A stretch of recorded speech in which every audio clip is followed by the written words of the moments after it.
Welcome back to another Explainer. Today we're looking at the ultimate political anomaly of the 1850s, Zachary Taylor. We're going to dive straight into the mystery of a man whose brief time in office was defined by just staggering contradictions. It's a fascinating ride, so let's get into it. Okay, let's dive into this, because this quote right here is fierce. "I will command the army in person and hang any man taken in treason." This was a direct threat aimed right at Southern secessionists who were threatening to leave the Union. But, here's the massive paradox. The guy threatening to hang pro-slavery secessionists, he was, himself, a Southern slave owner. Taylor's two conflicting identities are honestly glaring. On one hand, you have a wealthy Southern cotton planter who enslaved over 80 people across the Deep South. But then, on the other hand, as president, he becomes this incredibly staunch Unionist who actively used his executive power to block the expansion of slavery. This one huge contradiction completely defined his super short 16-month presidency and, well, set the stage for a massive national crisis. Section 1. Old Rough and Ready, the making of a hero. Long before he was this political paradox, he was a legendary, completely undefeated soldier. Let's look at his background and how he earned that reputation. Now, what's really interesting here is the sheer scale of his commitment to the Army. 40 years. Taylor enlisted way back in 1808, kicking off a staggering 4-decade military career. So he wasn't just some politician who occasionally dabbled in military affairs. He was a career soldier through and through. Just look at this resume. He steadily rose through the ranks, fighting in the War of 1812, the Black Hawk War, and the Seminole War. But it was really the Mexican-American War that made him a national icon. I mean, Taylor never lost a single battle. His troops absolutely revered his unpretentious style. He actually hated wearing formal military uniforms, and his tactical brilliance earned him the famous nickname Old Rough and Ready.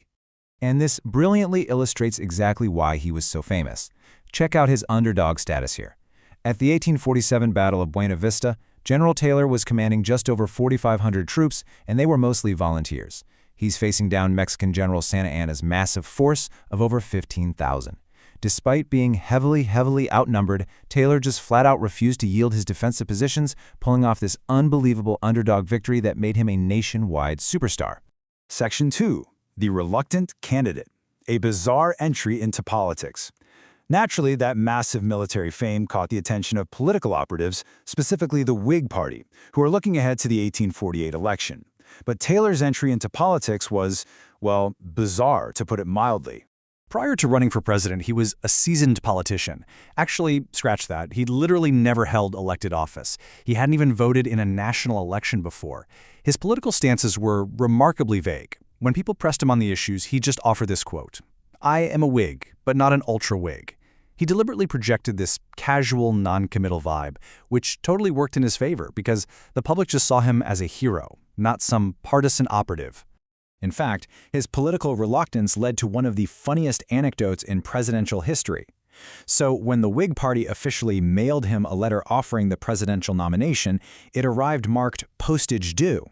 Well, Taylor strictly refused to pay for postage due mail, so he didn't even read it. He literally almost missed his own nomination until the party finally sent a follow-up letter and a telegram to actually get the message across.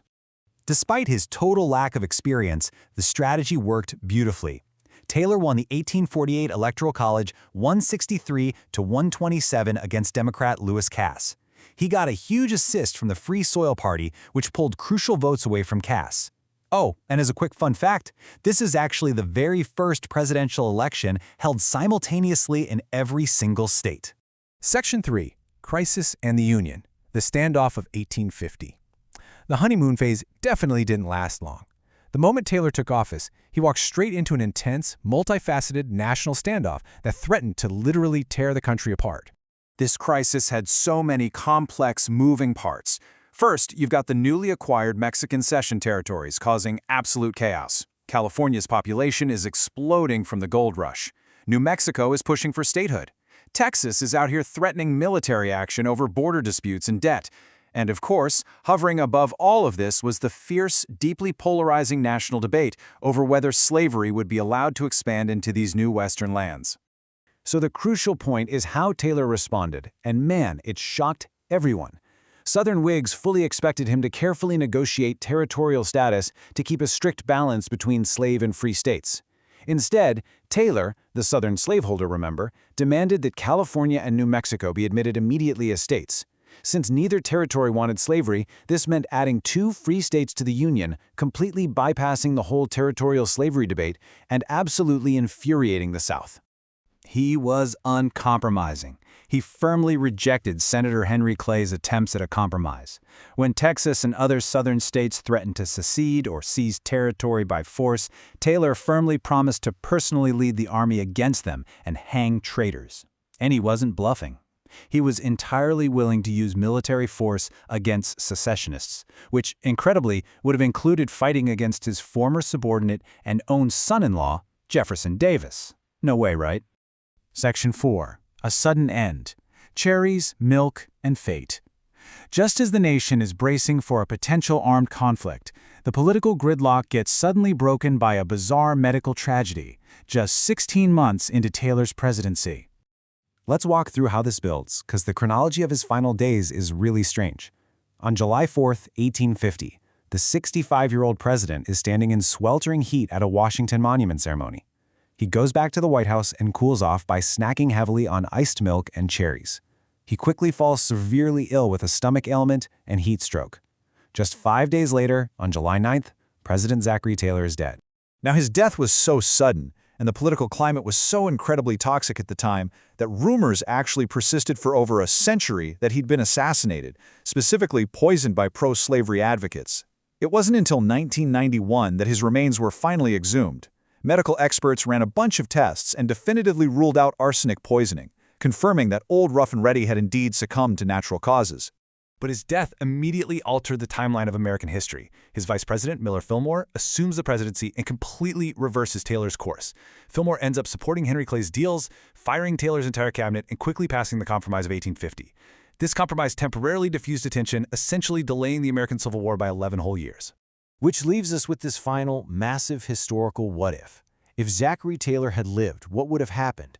With his fierce military reputation and his absolute refusal to compromise on the Union, would he have successfully stamped out the expansion of slavery right then and there? Or would his hardline stance have sparked the Civil War a full decade early? It's a question that makes his 16-month presidency one of the most pivotal and truly paradoxical in history. Thanks for joining me on this explainer, and keep questioning the history you think you know.